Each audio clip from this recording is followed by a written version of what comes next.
These whole joint practices. Now, Bitonio's concern, as we saw in the first clip and heard, that they were getting a little too close to Deshaun Watson.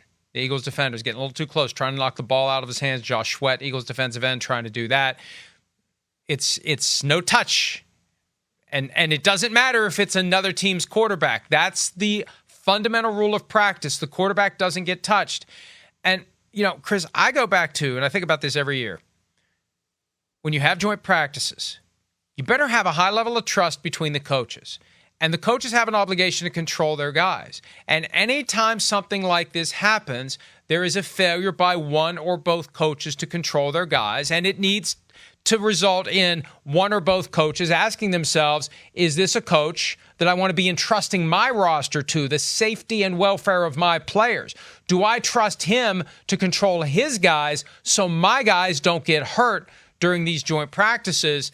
And I'm astounded that this happens every year, because it tells you that people are making bad guesses on whether or not their players are going to be safe practicing against players from another team. Yeah, it's a balance. It's not perfect. Things get chippy with your own team too. That does happen.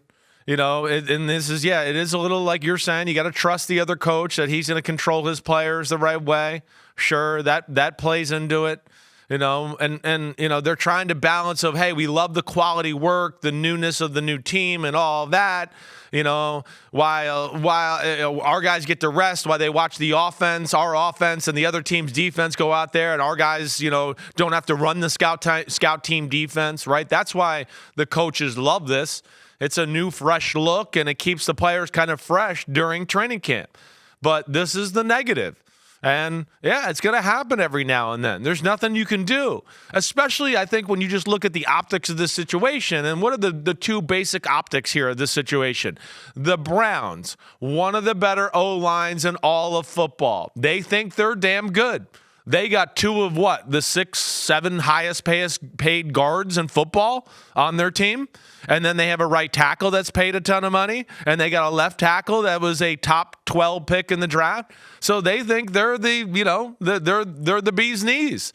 But guess what? It's the Eagles coming into town. And they know they're the bee's knees. And they're bringing it. So tempers flare that way.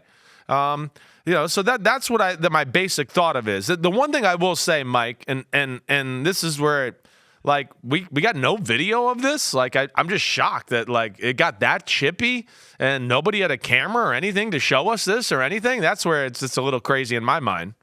Hi, it's Mike Florio. Thanks for watching PFT on YouTube. Hit subscribe for the latest news and analysis from Pro Football Talk.